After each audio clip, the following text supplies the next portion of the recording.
Good evening, everyone. Hey, it's Gina. And on this episode, we are going to be talking about neuro art. So, how's everyone doing this evening? I'm doing well. The weather kind of went from being in the high 90s here in Ohio to all of a sudden it dropped down to like the 70s, 60s. It's really chilly at night. And so I don't know where it is where you are. I hate the thoughts of the fall coming and then the winter. I'm more of a spring summer type of gal. Fall is okay as long as it's not too cold. But I love to actually get outdoors and really sit in the sun and soak up the sun. It has a lot of healing properties, a lot of vitamin D you can get naturally from sitting in the sun. There's just so many different elements to being outside. There's a lot of grounding, especially being out in the grass with no shoes on. Just watch out for bees because I did get stung and that was the worst sting ever. And so, as summer is winding down and we're getting into the fall and things like that, it's very important to take care of yourself. A lot of self-care, a lot of mental health challenges really start to rise when fall starts coming in winter, only because it starts getting darker sooner, and there's just a lot of different things that happen. So self-care is really, really important. And so before we get on our topic tonight, let's talk a little bit about self-care. What is it that you do for self-care? What is it that you do for yourself to show yourself that that you love yourself and you want to give yourself some self-compassion? What is it that you do? So some of the things that I like to do is, again, I like to sit outside and just kind of absorb the energy from the earth. I really like, again, sitting in the sun. I like going and getting a coffee, an iced coffee. Actually, it's an iced chai tea latte. I like going for walks. So those types of things that I like to do to get outside and get outside and kind of move and things like that. So yeah, we could move down south to Gunnersville, but yeah, and then I definitely wouldn't see you. You'd be at the lake all day and all night and thinking like, that's good. So yeah. And plus there's alligators in that lake. So I don't want to be anywhere near there at all. So you can go and you do whatever you need to do, but not me. So I'm hoping at about 8:30ish that we will have another special guest that'll be joining me, kind of sharing about the neuro art and some of the things that she's doing, and her and I are doing this together. So it's actually a really neat concept and some really neat things that are going on with neuro art. So let me just kind of tell you a little bit about how I got into neuro art. Gator taters, exactly. How I got into neuro art. And you'll probably see a fly in here. Sorry. Squirrel, kind of like, no. So kind of how I got into it on my healing journey in a little bit. And you can watch previous YouTube videos that I have done to see my journey, to actually get in the glimpse of what it's like to be a trauma survivor. And I welcome you to watch that video just so you can kind of see what a trauma survivor goes through. So as a coach and as a trauma survivor, sometimes there are healing modalities that you can use, like I think it's NLP. And there's other things that I wouldn't recommend for trauma survivors to do, to really tap into your subconscious, because if you don't have the right mental health professional there with you, and you don't understand what's happening, it's going to send you over into a frenzy. And then you're going to have a lot of ruminating thinking, a lot of ruminating thoughts. There's going to be a lot of questions. And if you don't have anybody to walk you through this journey, I was going to say good morning, good evening, Michael, thank you for being here. And so if you don't have anybody to walk you through that journey, it's really important to make sure that before you do any of those things, that you really have a trauma coach, somebody that really has a lot of understanding as far as the trauma world. What happens when you tap into into the subconscious? And so as I was going through my healing journey and things like that, and not just me, but everybody else, that a lot of times we kind of get a halt in our recovery. And then there's a fly in here that's actually driving me bananas. And there's always one in here and it's going to drive me nuts. And so what ends up happening is sometimes in your recovery journey, your recovery journey comes to a halt, per se, because what ends up happening is that uh, you're trying to dig up things that you necessarily don't remember. So that's why what I love about neuro art. And so it's a gentle approach of tapping into the subconscious to where you don't remember um, anything that you would have if you took psychedelics or things like that, or it's not going to be that harsh to where it really opens your, I think that's like what, your third eye. I'm not really like educated when it comes to that stuff, but I'm assuming that's probably what it is. Open up like your third eye to where all of a sudden everything from the past just comes up. Another thing is like the NLP. That's where it's like hypnotherapy, where they sort of hypnotize you. Yeah, I'm not going there either. So I was looking at a way to help me further get further healing, a deeper healing on my own healing journey. And as I started doing the self coaching portion of this, I started realizing that my mind and body wasn't connected, meaning that I couldn't feel emotions as I was drawing, and you should be able to feel things. So I will show you a couple of my drawings and things like that to kind of let you see, welcome you into kind of my world again, because I use a lot of transparency so you guys can see exactly what I go through.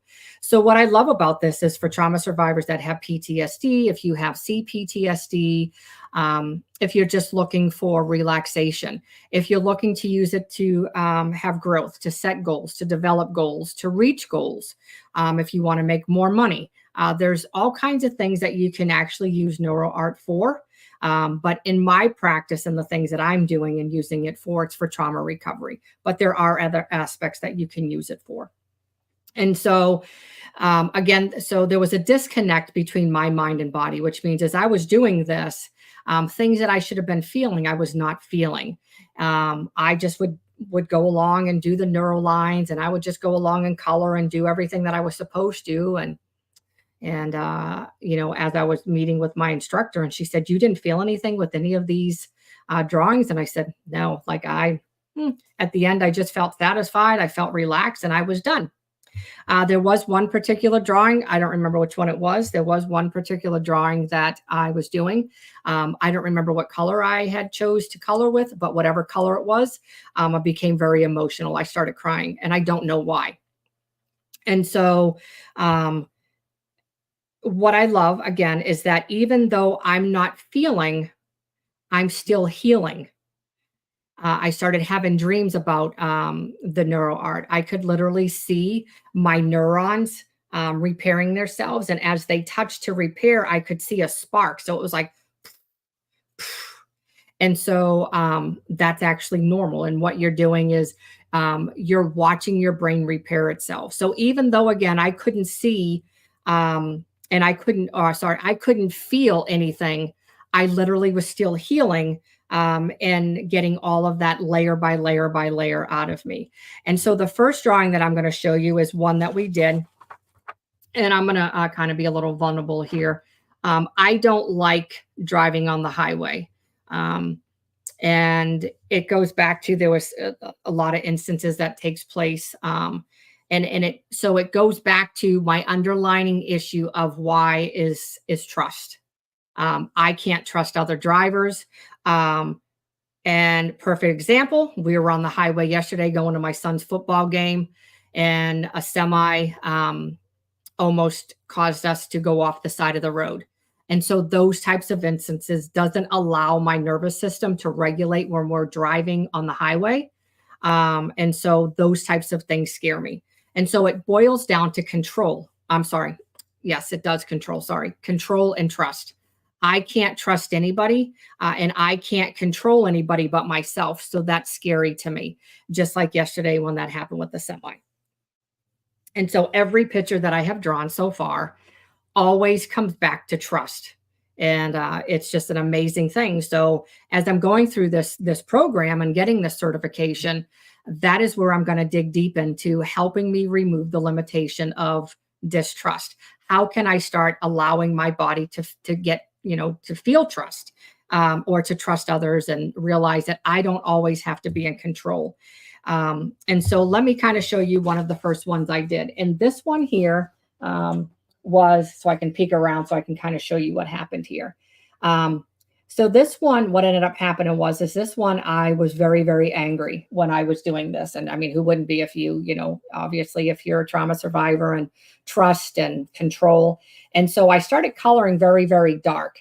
And so that was one thing that was brought up. Oh, this fly, I swear, I'm so sorry. So that was one thing that was pointed out to me, was the colors were very, very dark compared to any of the other drawings that I did. And so in Neurographica, the points always represent like conflict or something. And so that goes with, and so that also goes with triangles. And so looking at this, I'm sure you can spot out some of the triangles. And so what ends up happening is that there's a triangle here, there's a triangle here, like here, here, up here, here. So as you see, there's triangles on a lot of spaces. So what ends up happening is that this picture itself is filled with a lot of anger, aggression, and conflict, which, given the topic, absolutely. So when I got done with this, even though I couldn't feel that I had anger and aggression, when I got done with the drawing, though, and I may have been tense, but when I got done, I was very relaxed. So despite not being able to feel, which, yes, that some people might say, oh, that's dissociation. And it could be. It's just, it's my body's way of staying safe during the transition, kind of navigating through the transformations. And so I'm slowly getting there and allowing my body to peel back all the layers like an onion into understanding what's going on and really getting down to the root cause. And so my eyes were really opened when I started seeing a lot in this drawing. And I was like, wow, like I really was angry in this drawing and things. So now I'm trying to do things a little bit better and do things and follow like a chart so I can kind of map what's going on. Like every couple of steps, I can say, hey, this is what's going on, or I have this color crayon. What does this mean for me? And so what it does is when you pick a topic, your subconscious already has what's going on. It already kind of sparks in there what's going on, and you have no idea. So what you're doing is you're literally moving the subconscious, the energy that you feel in your body to your dominant hand. So that's the hand that you're actually going to start drawing with. And so so when you draw, you're usually drawing a catharsis is what it's called. And then from there, you kind of expand, and it brings you more tools and resources and openings and everything like that. And which is a cool thing. So let me show you the difference here. Okay. So like on this one, so you can see the color difference. This one is really soft. I think this might have been the one that I was using, maybe yellow. It was either yellow or blue, maybe. And I started crying. I became very, very emotional. I don't even know why, but I did. And so every neuro line that you draw is considered a thought. And so which is really interesting. And then when you bring them together, that is showing your subconscious that there are other ways to overcome the challenge or overcome the trauma that you faced. And so it gives you all these different avenues, all these different ways to overcome the trauma that you've endured. And so it opens up new doorways for you to look at other ways of healing, or and it's mending your subconscious as you go on and do this a little bit further. So there's other algorithms that you can use to further your healing and really dig deeper into the subconscious and things like that. I was trying to think of what this topic was. This was actually, revealing intentions. And I don't even know, that might have been what it was. I don't know what the intention would have been. I didn't get an insight for this one. But it was pretty interesting. Just kind of, I believe this is the one I became emotional in. And I believe the only other one, so let me kind of show you, this one's not finished. But if you look at the dark lines, starting here and going down and kind of follow the dark. So that was the original catharsis. So the idea of doing the algorithm is to literally cover all of this with your neural lines and everything like that. So hi, Heather. So that's what this does. And so you're opening up again to creating new new neural pathways, new neuroplasticity. And neuroplasticity is where you rewire the brain for rewiring and they want my brain rewire and adapting to environments and situations and things like that. So it does have a whole lot of benefits to it. So this one I just never finished, and I don't even know what the topic was on this one. I don't even know what the topic was on that one. So does anybody have any questions so far? So what I plan to do again is to use this in my own practice with my clients and kind of help them to see if they have any insights, what's coming up for them as they're drawing, what colors they choose, what the color means to them, and kind of help them on their healing journey to help them, again, to rebuild their minds, to overcome for deeper healing when it comes to the trauma world. And so this is another healing modality. And I can't stress enough that a lot of people, what ends up happening is we'll kind of back up a little bit, but that's the reason why, I started this channel was God was just like, look, people are conditioned and trained to do one thing. And ultimately I have trained you to do great works, and the education and life experiences that you have, you need to get out there and start educating the public on different things. I'm not saying that God is not our ultimate healer, because obviously he is. But God does do things spiritually, but he also does things practically, which means he puts people like myself in your path to help you on this healing journey. And then obviously a bunch of my colleagues and doctors, nurses, and so forth. And so sometimes if we're not paying attention, we can miss the healing because we're so focused on what he'll do spiritually instead of looking at who he sent your way practically to actually help you on this healing journey.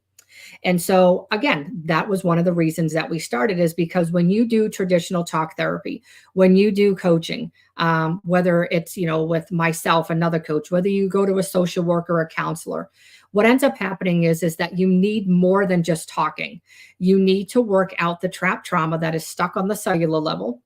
That comes out as pain, inflammation. It comes out as autoimmune disorders, heart disease, lung disease, so many different things that trauma is, that surrounds trauma when it's in the body. And I was trying to think, like migraines, headaches. There's so many different things anyway. And so, my mind just went to left field. I hate when that happens. That just goes to show you what happens with my developmental trauma, because I get to talking and then my brain just goes everywhere else that it's not supposed to go. I hate when that happens. Sorry, guys. That's just a part of me. I guess you get to see me at my worst. But anyway, they, I don't remember what the hell I was just saying. That's pretty bad. Somebody help me out, get my brain. I think I'm overloaded. I think, oh my goodness, I had so much. I did have a lot of clients today, not clients, but I did have a lot to do today. So I don't remember, and I know that's bad. Somebody can help me at least, like maybe, if you'd like. See, even Gabby's like, same. See, I get on these tangents, and then all of a sudden my brain's like, yeah, we kind of had enough.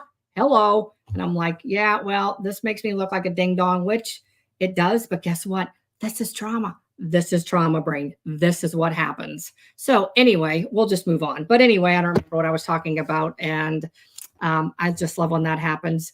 It happens in sessions too. And so what I love about that is that I am authentic. I'm real. That's me. It happens. Well, you get what you get. So there you go. So I don't know where I was going with all of that.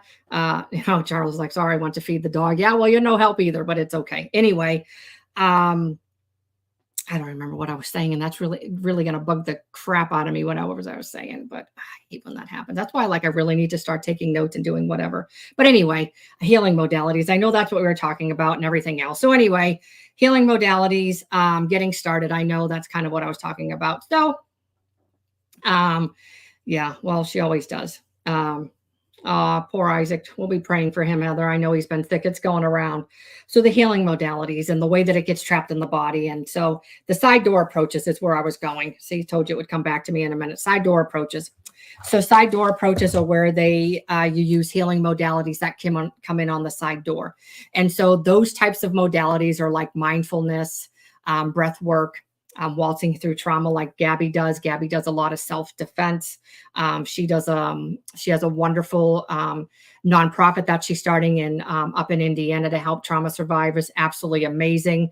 And so it's coming into the side door and looking and working, not only talking back and forth, but working on other things. So whether it's, thank you, Michael. So whether it's releasing the trapped trauma from the body, like I said, because I can talk to you all day and we can coach all day long, but until I get the physiological portion of it, which is your body, psychological is the mind, physiological is the body, until I can release that trauma from your body, this is not going to be connected. It'll be connected, but it's not going to be connected in a sense as when you're triggered. That's what's causing the triggering is your body, because the body keeps the score. And then what happens is that triggering is what ruminates the thinking, and your thoughts just keep ruminating. And that's usually where anxiety takes place because of the ruminating thoughts. And then obviously, guess what happens? Now your mind's ruminating, and now all of a sudden you have all this huge stuff going on. And then you just put yourself into a full-blown panic attack. And so that's not good. So what we do with coaching is we have all these side door modalities. Again, mindfulness, I'm just going off of some of the ones. I know there's a ton more. Mindfulness, breath work. Gabby does, like I said, waltzing through trauma, self-defense. The Neuro Art, doodling is another name for this one. You can do dancing. You can do trauma-informed movements. You can do progressive muscle relaxation. You can do walking. You can do hiking. You can do some sort of meditation. Whatever you need to do to actually start releasing that trauma from your body. Somatics is another one. Somatic movement, not somatic breath work, but somatic movement. Because, for instance, this could be a trigger warning for anybody, but for sexual abuse survivors, a lot of the memory of the sexual abuse will actually stay in the psoas muscle, which is in the lower part of the back, right above. I'd say right where the coccyx is, right in the lower back.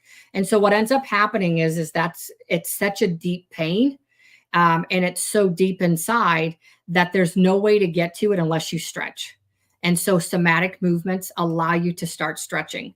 If you can't touch your toes, and I know I'm one of them, I can almost do it, but if you can't touch your toes, then you really should be doing somatic movements, only because not even if you haven't had trauma, you should really start doing some sort of stretches, because before you know it, you should be able to touch your toes. And rumen smells bad. So when you are ruminating over things, it's bad. Yes, you're right. It is bad. And so you just want to make sure that, yeah, there you go. See, I read comments. I think I got to do that. I think I got to stop reading the comments and be like, oh, sorry, see you later. But, doing a lot of the stretches and stuff like that to actually eliminate the trapped trauma, because it's on the cellular level. So the stretching, really getting out there and really stretching to really help you, even if you don't have trauma, to really help you. So Heather, she said, what about cleaning? So Heather, absolutely cleaning, because you're up and moving. It will, but the problem with that is that you're not stretching. So stretching would be sitting down and trying to touch your toes and pull your toes back. Absolutely it's a movement, but what we're talking about when you're trying to get deep into a lot of the muscles and a lot of that are very, very deep, you need to have some sort of stretching, because what the stretching is going to do is it's actually going to stretch you a little bit further, and it's going to start getting deep into those muscles, because you're going to start stretching areas that you probably haven't stretched in forever in a day. And so, those are really good things that I like doing in my practice as well. And then, like I said, bringing in the neuro art. That's something that I'm really, really super excited about doing. And so I'm hoping that our guest will be able to pop on here and pretty soon, and she can share some of the things that she's doing and how it's helping her. And she's my mentor. She's a huge encourager to me. And so her and I are doing this course together. And I remember a message in her a couple of days ago, and I was like, look, like there's nothing happening. And she's like, what do you mean there's nothing happening? I'm like, look, I don't even know. She's like, well, yeah, but how do you feel after you do these? And I said, well, I feel really relaxed. I actually feel pretty good. And she said, Gina, it's working. It's working. You may not feel it right now, but if you're getting all that aggression out through your work and through whatever you're doing, she said, it's working. You just have to give it time. And I'm like, okay.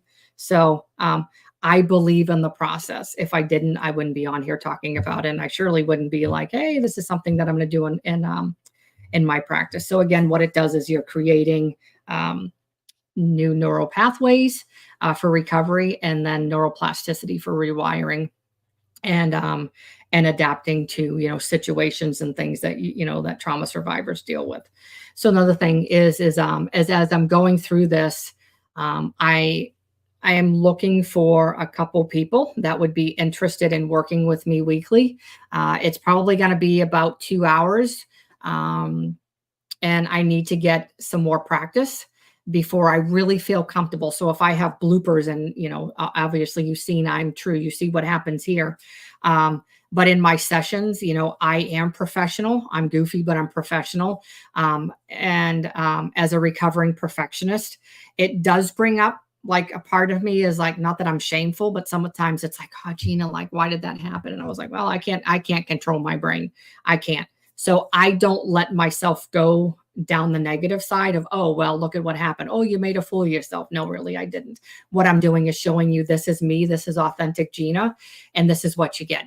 Like, this is me. I have good days. I have bad days, but it goes to show you what my developmental trauma did to my brain and to my prefrontal cortex, and some of the things that it does. So, I really believe in this. And so I'm looking for anybody that would be willing to work with me a couple hours a week. It doesn't have to be every week. If you want to do it every couple of weeks, that's fine too. I just want to be able to get some practice. So I'm looking for one-on-one. And I'm also looking for about 3 or 4 people that would be interested in and comfortable sitting in group. So a group session would look like we all come together. It would probably be on Zoom. We all come together and we would choose a topic. Normally I would choose the topic, but as a group, I would feel comfortable if we all work together to choose a topic. So just say that our topic was, was overcoming anxiety or nervousness. We'll just use nervousness because I'm not a doctor. I don't want to use technical terms or anything like that. So let's just say nervousness. And so basically what would happen is, we would all do the drawing together, and I would guide you. I would coach you through the aspects of the drawing as I ask questions. So some of the questions would be, how are you feeling? Are you feeling any sensations in your body? Are there any images or any visions coming up for you? Anything. And so when you go through this process, I like to be very open and honest with all of my clients. And, I know you guys aren't my clients, but just open and honest with everybody, because I think sometimes people don't tell you what can happen when you do these types of things. So I just feel like it's very important that people do understand what could take place and what could happen. And so some of the sensations you could have is I've had my eyes twitch. You could get hot and cold. You might get heart palpitations. You may feel nervous. You may feel sweaty. Your feet and legs may start tingling. Your fingertips might start tingling. You may, like I said, nervousness. All of a sudden, you could have a sense of sadness or happiness. There's so many different things that you could have doing this. And I like to let people know that, because sometimes people don't. And then when you go into a session and those things happen, you're like, wait a minute, what's wrong with me? Like, am I a freak? Is something wrong with me? When in fact, there's nothing wrong with you. You're just working through the trauma. And so when you have all of those sensations and those feelings, that's the physiological portion of it that we're trying to work through to figure out why that's happening, what is coming up for you that's happening in your body. And so it's really a gentle process of guiding you through, kind of like navigating you through the transformation of how are you going to release the limitations or whatever algorithm that we're working on, of the nervousness. How can you see that there's other avenues for you to go through, and other doorways and other opportunities for you to overcome the nervousness is what it is, which is a really gentle process, which I really, really like. And so the more that we do on the topic, or the more that we're consistent, the more that you're going to see the transformation. And that's what makes this beautiful. Does anybody have any questions? And so if you are interested, I will actually put my email, if I can remember what it is, maybe in the chat. And you can feel free to, yep, I believe that's it. You can feel free to email me if you're interested in doing either one-on-one. Probably for one-on-one, I probably just would do like maybe one, maybe two more. I would love to get a male perspective. So if there's any males that are on here tonight and you're saying, I might try this with Gina, I would love to, because everybody else that I have, they're all female. So I would love to have a male perspective on doing this, walking alongside you and guiding you on this healing journey. And so if there's any men, absolutely, I would welcome you as well. Another wonderful thing this is for is eliminating things. So if you have a lot of chronic pain, that could be a topic that you could work through too. If wherever your pain is in your body. So what we would do is you would take that pain and you would try to move it to your dominant hand. And that's where the pain, you would literally draw your pain on paper. So it's a really neat process. There's nothing satanic about it, especially when you're using the energy from your body. As a Christian, I had to really dig deep and to figure out what guidelines or what this fell under, because I'm not teaching no satanic or any of that BS. You don't have to worry about that. So this was a gentle approach. And so it's literally just using the energy of your body, which is whatever energy that you have. We all have energy. And it's using that to actually draw and to change and readapt, change your neural pathways and your brain and all that. And as you can see, that the brain and the mind, I'm a guru. Once I found out that I had developmental trauma, and when I started finding out, about my prefrontal cortex and the hippocampus and, the limbic system, and I feel like I'm missing one, and I know I am, but anyway, when I started figuring out that all of this up here played a huge factor in what happened in here, as far as my brain wise and my cognitive distortions, I instantly started digging deeper into what was going on. Why am I having this ruminating thinking? Why am I having cognitive distortions? We can argue and we can agree to disagree, because some people will say, coming from a Christian perspective, that, it could be, it could be the enemy, it could be Satan. But coming from the other side of things and really looking into the neuroscience and digging deeper into it and things like that, that trauma does do significant damage to your brain.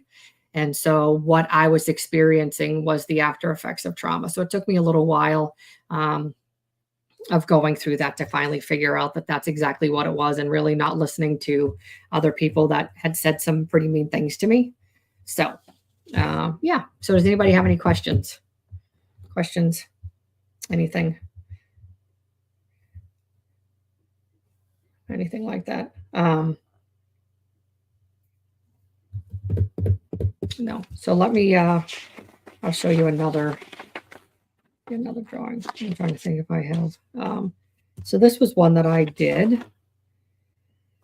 I'm trying to think of what, so we have express ones that we can do too, which I love. So this is one that I did, and this was the topic of not good enough, like not being good enough. not just trauma survivors, but there's a lot of people that go through like imposter syndrome. And imposter syndrome is a pain in the neck. It's kind of like the inner critic coming in, and that inner critic, I'd like to knock them out sometimes. It's interesting because the inner critic is normally, it's not really our voice, but it's a collective of different voices. And so when I was doing my own coaching, it was interesting because my coach is like, hey, so your inner critic, what's your inner critic's name? And all of a sudden I just blurted out Fred. My inner critic is Fred. Don't know why. And she's like, well, what does Fred look like? And you'll get a kick out of this because I was like, my Fred is a little green guy.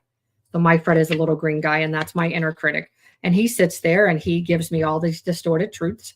And so I have to try to decipher, okay, Fred, what are you protecting me from? And so I have to go through and figure out, is it something that I need Fred to help me with, or do I need to tell Fred, look, I've got things under control. You need to go away. And so Fred is there to help me, again, with distorted truths. And then he goes hand in hand with inner children. And that's a whole nother topic. So inner children, inner critic, they go hand in hand. And so, having imposter syndrome, you can be the smartest person in the world, and one sense of doubt will send imposter syndrome. And that's just saying, oh, I feel like a fake, I feel like a phony, I shouldn't be doing this, and all of that stuff. Or, I charge this amount, but I don't feel like I'm good enough to charge that amount. I feel like I'm a fake, and I feel like I'm not, doing what my clients want me to do. And so then the imposter syndrome comes in, and then it brings up a lot of shame and guilt of worth. What is your self-worth? And so those are some of the things. So this is an ARJ Express. So this is an algorithm for removing judgment, Express. And so what you do is you just take half the page. And it's usually to be done, probably, I'd say you could probably get this done probably within an hour or less. As a perfectionist, obviously, I probably went a little bit longer, but this is the Express, and this is what it looks like. And so as you see this big circle in the middle, so this big circle represents like harmony, it represents God. And then the field lines are these big, thick lines that I have here. And so when I do the field lines, this is actually the affixing. And so when I do the field lines, that's like bringing in, I think that's the part that is the imprinting. Maybe it's the affixing. I'm still learning. So it's one of the other. So the field lines, I believe it's the field lines. I want to say it's the affixing. So I think it's the affixing it's the affixing. So it's the big circle here that I used as like to use God. And so what that's doing is that's imprinting in my conscious level of everything that my subconscious is trying to heal. Now it's bringing it forward so I can start getting ideas and resources and opening up new doorways to opportunities to be like, okay, I am good enough, and things like that too, which is really cool. So there's so many different things that we can do with all of these algorithms and the things that I'm learning, and things like that too. There's a neuro tree. What else is there? Neuro tree, Neuro Brain. I don't have my list in front of me. Neuro tree, Neuro Brain. I don't know. I think there's like 7, 8. I don't even know. Maybe even 10. But there's a lot of them. And each one of them is developed for different ones. For instance, hi, Scott. No, that's all right. I'm glad you're here. So the SCORE is another algorithm that we can use. I have not done that one yet, but SCORE is an acronym for something. I have no idea what it is. My notes are all over here, and so it's okay. But that one is geared more towards trauma survivors when there's abuse or neglect, and you're trying to overcome those. And so, that's a good one if you are looking to release some more trauma out of your body. A lot of the physiological and the psychological, that would be a good one to do together as well. So I'm not there yet. There's an order that you have to go through when you do a lot of these algorithms. And so, I'm just not there yet. So I'm hoping that Dr. J will hop on here. And see. I'll give her a couple more minutes, and if she doesn't, does anybody have any questions? So Scott, just to kind of give you an idea, we are talking about Neuro Art. And Neuro Art actually helps trauma survivor, actually anybody, but in my practice, I will be using it for trauma survivors to help them have a deeper healing in the mind and in the brain. And basically what it does is we are drawing, you end up drawing neural lines. This is one. So you end up drawing neural lines, and these are actually your thoughts. And then when they intersect, that becomes like a conflict. And so what we try to do is we just try to make sure that we round them to for opportunities, for more opportunities to open up and things like that to overcome the topic that you're doing. And so it creates neuroplasticity and creates neural pathways. So yeah. So I did my first one last Thursday, and it went well. So there was some things I was just like, oh, I'm nervous. But first of all, I couldn't get my camera to work. For some reason, Zoom is just, you're welcome, Scott. Sometimes like I couldn't get my camera on Zoom. It was crazy. They say you can do a second camera. I have no idea what I'm doing. Technology and me do not have a great relationship. So now I'm just like, I'm just gonna have to use my phone, or I'm gonna have to use my tablet and kind of figure it out, because I can't figure it out. So I'm just gonna have to dial in and do it. I'll figure it out. But it's just sometimes it's annoying anyway, to kind of figure that out and kind of go from there anyway and see. So yeah. So I can't believe we don't have any questions. Again, if anybody's willing to work with me. So Scott, you didn't hear this part, but so I am looking for I don't get very many men, but if there is a man that would be willing to work with me one-on-one, to kind of go through some of the algorithms, just so I can see what it feels like working with a male, and kind of seeing how we can go through the algorithms together. If there's anybody, again, I put my email in the chat, but it's transformativeheal. I'll show you at gmail.com. And that way there you can email me and let me know if you're interested in doing a session with me. You wouldn't have to pay me. I just need the practice. It helps me develop more coaching skills, to figure out what I'm going to say and how I'm going to say it. And if something comes up, how to kind of help you and steer you in the right direction, because again, it's guiding, and that's what we do in coaching. Our client leads, we guide. And so, yeah, no questions. I don't know if my guest, I was hoping she would have been on, because she's been having a lot more insights than me. But I know she had a client, so I wasn't sure if she was going to be able to get on or not, to kind of get on here and welcome her as well. So if not, it's all right. But yeah, as always, I forgot to say, but you can like and share and the video, and afterwards it'll actually go, it'll upload to YouTube, and you can always share it from there as well if you would.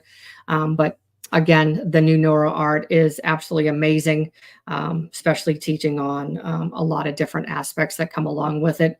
And what I love is that even if your body, like I said, to kind of reiterate, kind of what I love is that even though you might not be able to feel these things in your body, you can see them in the drawings that you're doing, which is really nice too. The chat is very quiet this evening. Usually we have questions. Nobody has questions. Nobody has nothing. So it's like, man. So next week, we have, let me find my thing here. So next week we have a guest next Monday. Mike will be on, and Mike is a inner child specialist. And so he'll be talking more about inner child, what are inner children, or any inner child, inner children. Again, what are they? Why do they come up? And what are the, I don't know, like ways to heal, I'm assuming, because we all, trauma survivors, all have little children inside of us that are that need our love, our safety, and just to know that everything's okay. It's kind of like little Gina's. That's exactly what it is. And I do have an inner child. Um, I'll answer your question in just a second. I do have a little. I shouldn't say that she's little. Mine is. You'll get a kick out of this. I do, but my inner child is about 16, 15, 16, and she's very rebellious, and she's not a troublemaker because she is just, let me just say it, like a hellraiser. That's probably a better term to say it. Uh, she likes to cuss a lot. And so as a Christian, I battle that. So sometimes I'm like, she doesn't have the right things to say. Oh my goodness. But sometimes I have to let her out. So I will sit out here and I will cuss up a storm. Obviously, I repent for those types of things, but it's allowing your inner child to be seen and allowing your inner child to be heard and validated, and most importantly, letting them know that it's safe for them to do the things that they're doing. And so it goes back to, again, it goes back to the inner child, it goes back to the inner critic. They all kind of work hand in hand together and stuff like that. So yeah, kind of like a mouth, like a sailor, you're right. But if I don't allow her to come out, the inner critic will come up and it starts getting worse. So she doesn't come out very often. But I do allow her to come out every once in a while when she needs to be seen, heard, whatever. And then I gently tell her it's okay. It's okay that she comes out.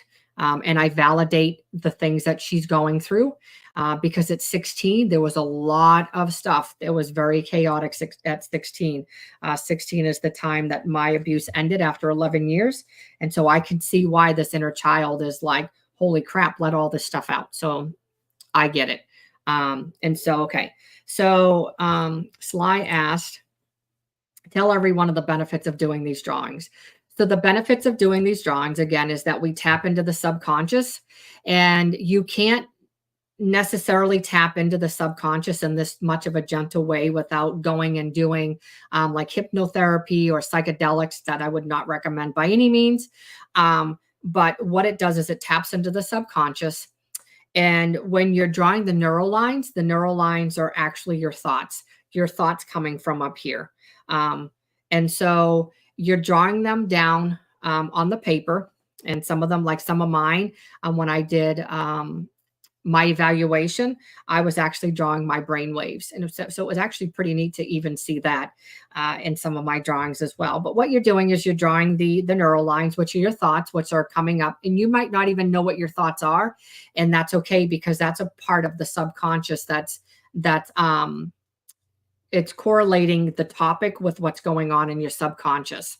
And so after you get done drawing, you're going to notice that I can't show you, but you'll notice that like some of your lines cross. And so that is conflict. And so where there's a point, it represents conflict of some sort. So you have to round those out. And when you round those out, what it's doing is it's rounding them out to say, I can go this way. So instead of it giving you just like a cross, it's giving you 4 different ways that you can go. So you can go up this way, you can go down this way, up that way, up that way. So it's pretty neat how it rounds it out and kind of gets rid of the conflict. And so when you're doing the drawing, it's actually healing you on the more of the it's healing you on I shouldn't say more, it's healing you on the psychological and on the physiological level, because the emotions and feelings are more of the physiological.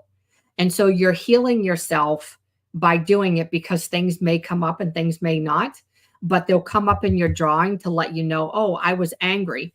And so when you do that, you're going to get a deeper understanding as you're looking at your drawing, and you're going to get a deeper sense of healing. So even though you may not feel what's going on, you're still healing all of that stuff, because it's what your subconscious is trying to get out. So you may not know what it is right away, or you may never know, but what you're drawing does know, and it needs to come out. And so that's where it's relating to the topic and what you're drawing down on the paper.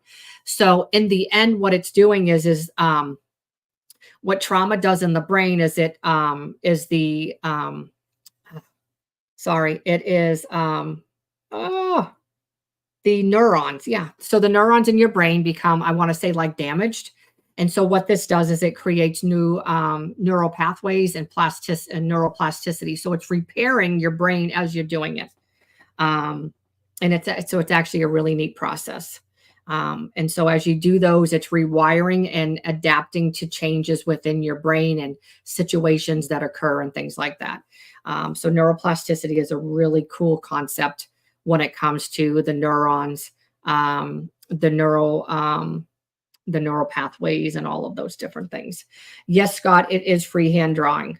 So basically what you're doing is you're taking the whatever your topic is and wherever you feel that within your body, and you try to move it to your dominant hand, and you basically just draw these lines. It's a really neat process.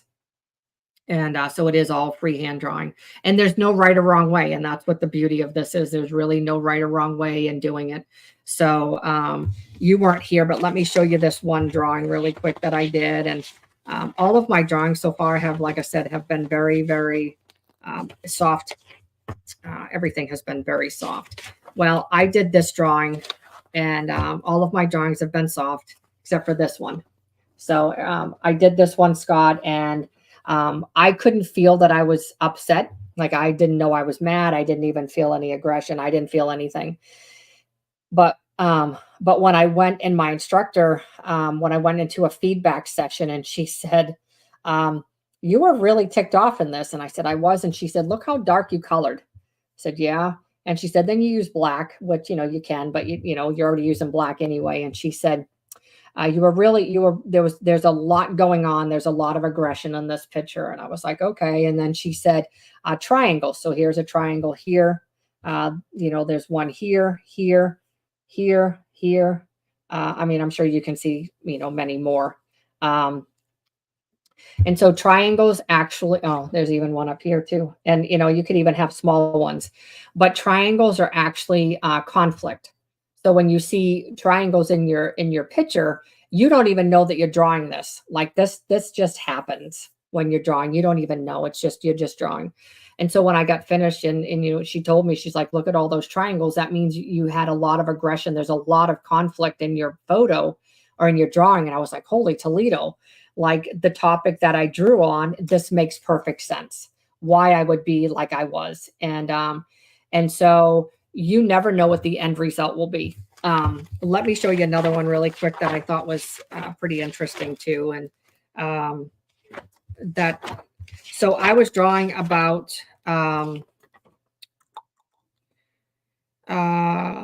this was about trust. And so a lot of the ones that I draw on, it always comes back up to trust. Trust is always seems to be the root cause of everything. And so when I drew this, I instantly seen my back. And so in my lower back, I have a lot of pain. I have chronic pain in my back. And it was just interesting to me to see my back in this. And so I don't know if you'd be able to see it, but ultimately it was like this was like my coccyx area, like down in here. And then here was my spine going all the way up. And it actually went all the way up. So I know that my spine's probably not that big, but it goes all the way up, and it would be like going into my neck and into my head. And so normally, like, there's no pictures, but I never realized that when I was coloring it. I just started coloring it. And then I seen it and I was like, holy smokes. So, I can't interpret my own drawings. That's for the instructor to do. But for myself, what it kind of made me question was, is this where some of my trust, because the trapped emotion stays in the physiological portion of things, which is in your cells, the cellular level. So then I'm thinking, okay, is trust living in my back and in my neck, because that's where I have a lot of my chronic pain. And so it's one of the cool things to do. Yeah, bring it up. a lot of people, it's only been around for about 10 years. It's actually a Russian concept. And so it's just making its way to the US. I mean, there's people that have been doing it for, a few years now, but it's just a different modality. Um, we talked about this in the beginning that you can talk face to face with your counselor, with your coach, your therapist all day long. But there has to be something in addition to talking. You just can't talk things out because trauma ends up staying trapped in the cellular level. And, and it actually comes out as trapped emotions. And so it's just an interesting concept to try to help get the trauma out of your body. And so, whether you're doing, hiking, I know you're one of the ones to do fishing and things like that, which is recreational therapy is amazing. It's amazing for mental health. But when it comes to releasing the trauma from the body, it has to be a little bit more vigorous. And not so much that you're like, oh my goodness, but whether you're hiking, like they say, when you hike, you have to hike to exhaustion. So it's like, oh my goodness. So you could hike, you could work out. You can do somatic stretches, which is like somatic movements, somatic stretches. You can do trauma-informed movements. There's so many different things that you can do, because what happens is that when you're not working on the body, I have to get this right. This is in my book, and I always get it wrong. When you don't work on the body, you can't work on the psychological, because the body keeps the score. And so if the body keeps the score, and you're working on something, or you're triggered, it shows up in your body, usually not your mind. So that's how triggering works. So if they're not working on your body to figure out where the triggering is coming from, by working on the psychological, it messes up, because and then your body goes into kind of like overdrive. And then that's where a lot of the ruminating thinking, a lot of the cognitive distortions come into play, because now you're setting your body up for more of a dysregulation state. So just to kind of give you a little bit of background as far as talk therapy and coaching and all that stuff, because they're all needed. I mean, depending on where the severity of your symptoms are and the challenges that you face, it goes up the ladder to whoever that you need to see. So, we're all mental health professionals. Yes, they have more of the book education. But when it comes to the trauma aspect of things, we have more of the life experiences. So it's kind of like, yes, they have a lot of the psychology education and stuff that they do, but our life experiences and the education and things that we do are probably equal to their master's degree without having a master's degree. So thank you, Purple Girl. Yes, absolutely. It really is amazing. I try to draw it every night. I don't always get to, because some of the algorithms do take a couple hours. And as a recovering perfectionist, I always want to go back in and I want to try to round as much as I can. And then I'm like, okay, I just spent another 40 minutes on rounding, and that's not really what I should be doing. The focus is just not getting it done, but getting it done to where I'm satisfied, and then kind of moving on. So again, if anybody's interested in ever doing a session with me, the session obviously wouldn't cost you anything. It would give me more practice until I can get into doing it with my own clients and stuff like that. And if it's something that you wish to continue, obviously we'd talk about a little bit more and things like that again. Does anybody have any questions? I'm going to throw up my email again one more time if I can find it in the chat, so I don't have to retype it again, because and stuff like that too. There it is. If you would be interested in working with me one-on-one, or if you'd be interested in working with a group, just with probably about 4 people max. The group would just be I'm not saying that you have to talk about what you're feeling or anything like that. But sometimes it's nice when people do talk, because what ends up happening is it sometimes it inspires them to say, you know what, such and such talked about what was going on in their body. Let me talk about what's going on in mine. Or this is coming up for me, and maybe somebody doesn't want to bring it up because they might feel like an oddball. How you're afraid to ask that question in class because you don't want to look like a ding dong. Well, I still get that too in some sessions, but or in my classes as well. But it's an opportunity for all of us to work together and say, okay, this is what I'm feeling, because you could be feeling something totally different or the same. And here we're working on the same topic. So again, if anybody's interested, just let me know.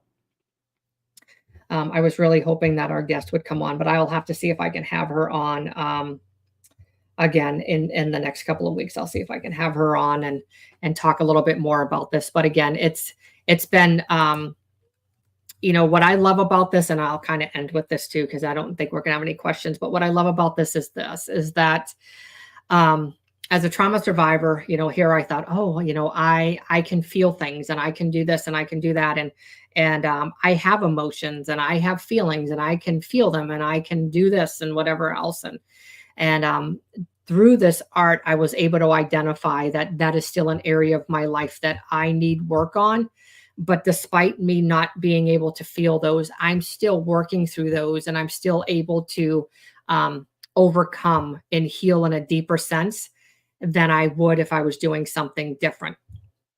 And so it just opens up the door for me to say, you know what, I have to work on.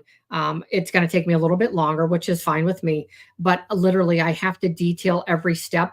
When I do it, what am I feeling? Well, half the time I don't feel anything anyway. But there are times that I'm doing it and I was like, oh, my eye starts twitching, or my leg starts like tingling and starts getting like real hot. It's weird. And then I was like, oh, maybe this really is working. And then it's just really, really neat just to see the process and things like that. So, I could talk all day about it, really. But again, if you would be interested in working with me one-on-one or in group, just message me. And I will have Dr. J. I will get her on here. I was hoping she'd be on here. I'll get her on here in the next couple of weeks and kind of get her on here to share, because she's been getting some different insights by doing this as well. And she's just an amazing woman and a wonderful mentor. So another thing that I do want to leave you with, other than that, is that on we are doing. I was like, oh, well, no. Okay. So we are doing a summit, 2024, October 25th and 26th.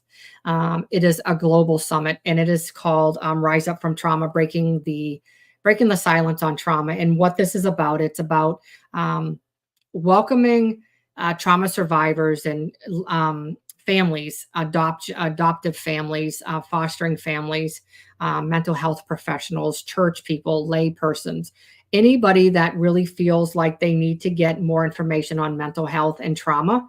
It opens up the door to see what developmental trauma, what it is, what it does to us as trauma survivors. Some amazing topics. I am a keynote speaker. Gabby is a keynote speaker with me, and our topic, I changed it. And give me a second, and I'll tell you what our topic is, because it was actually a really cool one. I'm like, oh yeah, this would be good. But Dr. J, she's another keynote speaker. And so we actually have 3 keynote speakers, 27 breakout and workout sessions, which is really nice. So the breakout sessions are where, okay. So the breakout sessions, I can't multitask. You guys should know that already. So the breakout sessions are more of your lecture, more of your educational purposes. And then the workshops are more hands-on demonstrations of people actually showing you different things that you can do, which are really nice. And so just to kind of give you an idea of some of the topics, especially the keynotes. So Dr. J will be speaking about empowering your inner narrative, unleashing emotional freedom. That's going to be she's going to be the first one. And then she's doing Doodling Through Grief, an IFS inspired journey to understanding emotions. So that's probably the one that I'm going to slip into, because I need to figure out all of this stuff. And then Gabby and I will be keynote speakers number 2, turning pain into purpose, harnessing strength from struggle. So I kind of changed it from what we talked about before. But basically what it is, it's turning pain into purpose. We explore the transformative potential of pain and purpose in our lives. and kind of bringing a lot more of the inspiration and empowering and motivation and transformation and personal growth and things like that. So Gabby and I are doing that. And then Vincent Castellanos, I believe. I may have said his name wrong. Look him up. What was pretty cool about Vincent is he is actually a Hollywood actor. I believe he retired. He was in quite a few movies, and so he is now a counselor and a trauma recovery coach. And so he's actually speaking on the responsibly principle, and pretty much it's about going into. It says this talk illuminates how childhood trauma can distort our understanding of responsibility, leading to other excessive or insufficient responsibilities in adulthood. He was in The Crow. Yes, The Crow. There was a couple other ones. I can't think of what they were, but look them up. So he's our keynote speaker he'll be number 2. Gabby and I will be number 3. So so it's going to be an amazing conference. There's things for teachers. How to regulate the teacher, how to regulate the classroom. There's toxic shame, how to journal through shame, neurographic art. There'll be 2 classes on that.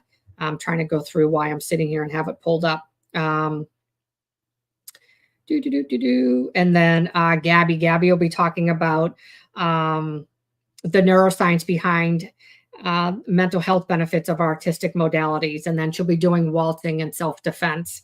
There will be somatic breath work, and then there'll be another somatic breath work. We will have healing trauma as a full body. It's not you, it's your family, which is an intergenerational one. There's so many different ones, so many amazing different topics that are coming into all of this. So again, it's wearethevoice.org. That's where you can get ticket information, all the information to see the agenda, what topics are on Friday, which ones are on Saturday, who's doing what. It's going to be an amazing time. Even if you're not a trauma survivor and you just want to learn more, feel free to join us. If you are a part of the live, I have been telling people to let me know. I do have a discount code for you. So again, you can just email me and I can give you a discount code. That is just that's for my people only. And you can just let me know what you would like.